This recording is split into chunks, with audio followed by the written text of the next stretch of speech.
mother and can't speak very clearly. Your Grace, Reverend Fathers, family, and friends, good afternoon. St. Photios Shrine has been a part of my life for as long as I can remember. Coming with my dance troupe for performances of Greek Landing Day, having lunch on the feast day of St. Photios, or coming to participate in prayer services.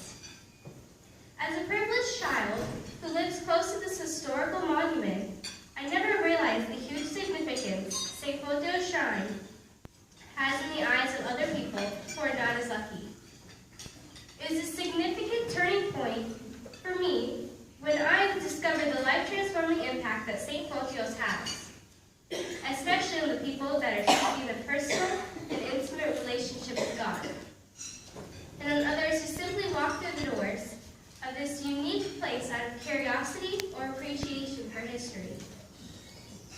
I heard my dad many times say in his sermons that thousands of people walk the streets of St. Augustine each day, and about 100,000 people visit the St. Photios each year. But I did not think about it much until I started writing an essay about the shrine and talked to people about their insights and visits to St. Photios. My understanding started to change, and people like Jeff W., who is a convert and that embraced the Orthodox faith after he found St. Photios Shrine, made me see St. Photios with different eyes. It is perfectly located in the heart of the old city of St. Augustine, which means it's very accessible to visitors, tourists, and others just like Jeff.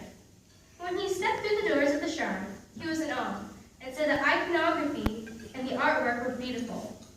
The Byzantine chant playing in the background and the fragrant smell of the incense were just a powerful combination that touched him deeply. Mr. Jeff was able to learn about our unique Greek customs and culture, and at the end of his visit, he left with a prayer book. Mr. Jeff's experience at St. Photios impacted his life tremendously, so much that he was chrismated into the Orthodox faith. Later, his wife joined him on his spiritual journey. Every time he visits St. Photios and St. Augustine, he makes sure to visit the shrine for prayer and to stop to recharge his batteries. It's not possible to know the impact of St. Photios on all the people who visit the shrine, as St. Augustine is one of the most visited cities in America. Mr. Jeff emphasized that visitors like him are looking forward to getting away from the stresses of their towns and coming to peaceful and holy places. St. Photios, the Casa Alvera, along with its beautiful icons, Greek culture, and customs, are part of the St. Augustine that reminds us with the important story of the pioneer Greek people in the early American history. The holy art on the walls of the shrine, to people like Jeff, makes the experience of walking through it feel like a very extraordinary pilgrimage. My interview with Jeff about St. Photios got me more interested in the topic, which led me to listen to my dad's thoughts on the shrine. St. Photios is a Greek version of Ellis Island, my dad commented. The history of the first Greek pioneers of 1768 is exhibited through it and made known to our church and nation. It is of great significance that St. Photios is one of the few entities that are part of a 450 years history by being part of one of the oldest cities in America.